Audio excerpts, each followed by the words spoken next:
Welcome back, guys. Thanks again for rejoining my channel. So today we will go through exam papers. So we'll go through, in this video, we'll go through the 2019 SECO question on the ordinary level paper. So this is paper question 4. So the question reads, the SECO C is enclosed in the square PQRS and touches all four sides as shown in the diagram. The coordinates of the three vertices are P, R, and S given there. They didn't give you Q. So you have all the coordinates except Q, and the part A is saying find the coordinate of Q.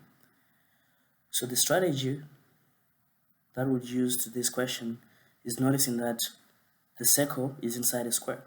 So we know that a square, all four sides are equal. So S to P is the same as P to Q is the same as Q to R and R to S. So we use that to our advantage in answering the question. So we notice that from going to from S to P, the distance should be the same as from going from R to Q. So S to P, that distance should be the same as R to Q because it's a square and these are parallel lines. So we use that fact. So we write that down here. So so S is minus 4, 11, minus 4 in the X, 11 in the Y. So minus 4, 11, and then P is 2, 3, so 2, 3, and then we notice the changes from going from S to P. So from going to minus 4 to 2, we notice that the change is plus 6. So we have to add 6 to minus 4 to get 2. So the way to do that mathematically is you notice where you end up and where you started. So where you ended up minus where you started. So 2 minus minus 4 is plus 6. You do the same in the Y direction. So we started at 11 and we ended up at 3. So we notice that the difference is 8. We had to take away 8 from 11 to get 3. So this change in the X and Y should be the same for R to Q because they're the same length. So R, if we're at R, to get to Q, we should add 6 in the X and subtract 8 in the Y. So let's do that. So R is 417. We didn't know Q before, but we know the change should be the same. So the change is plus 6 minus 8. So here we have 4. So to change to Q, we have to add 6. So 4 plus 6 is 10. And we started at 17. So to go to Q, we have 17 minus 8 is 9. So the coordinate of Q is 10,9.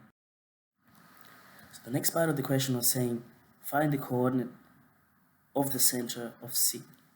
So the center of the circle.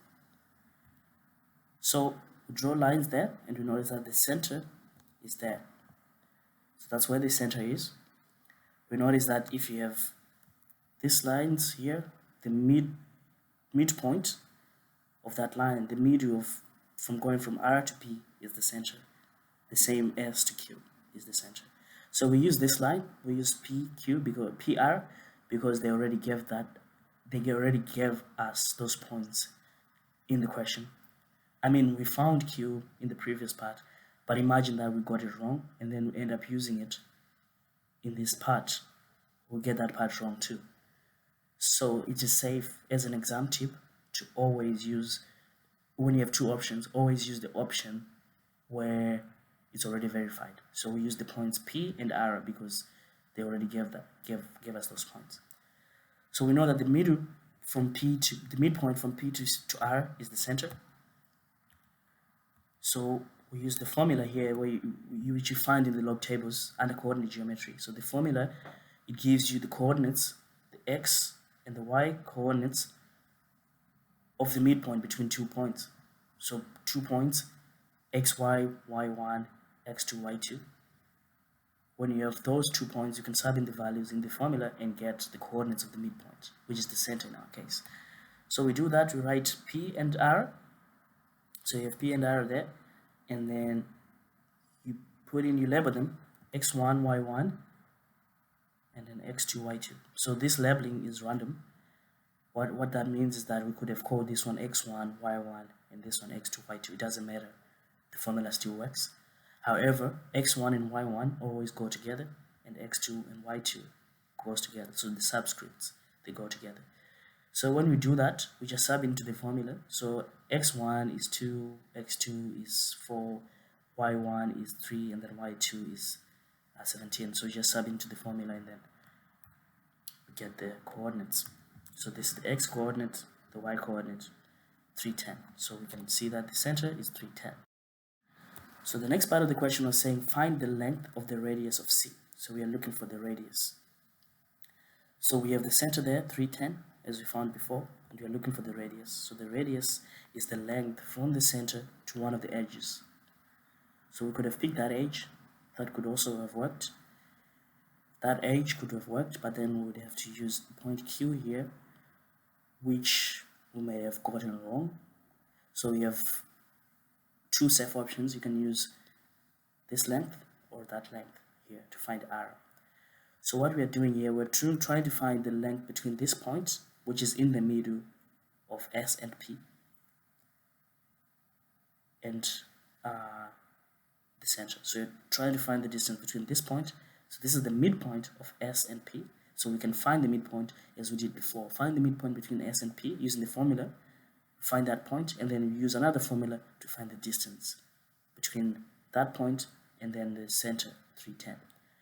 So we begin by getting the midpoint between S and P. So the midpoint formula, like before, we label the points y1, x1, y1, x2, y2. We put them in the midpoint, and we found that the midpoint is -1, 7. So we find the midpoint, -1, 7. So we know that that point there, we call it x, is -1, 7, and we know this point is 310. So now we're trying to find the distance between them. So there's another formula in the log tables under coordinate geometry, which says distance equals x2 minus x1 squared plus y2 minus y1 squared, and you get the square root of that. So in the log table, some log tables have it as length or L, some as distance, so it means the same. So this is the equation. So to get the distance between these 2 points, we label them x1, y1, x2, y2, and then we sub them into the formula. So x2 is 3, so 3 minus x1 is 1, so minus 1 squared, plus y2 is 10 minus y1 is 7, 10 minus 7. Put that in the calculator, you get 5, so the radius is 5. So the final part of the question is saying find the equation of the circle C. So we know from previous video that if you know the radius and the center, you can get the equation of the circle. So we know the radius, we found it before, was 5. We know the center is 310. So center is 310, radius is 5. And we know the general equation from the log tables reads x minus h squared plus y minus k squared equals r squared. So now we just have to substitute values for h and k and r in this formula. The x and y stays there, and you get the equation of the circle. So let's do that. So we remember that this is h, so when we put it in the formula, they need minus h. And this is k. When we put it in the formula, they want minus k, so we change its sign. So we have x minus h, so x, we change the sign of this one, so it becomes -3, x minus 3 squared, plus y minus k, so y minus 10 equals r squared. So the radius is 5, so we square 5 squared. So that's the equation. We can tidy things up and square the 5 to get 25. So thanks very much guys for watching. So stay tuned in for more videos.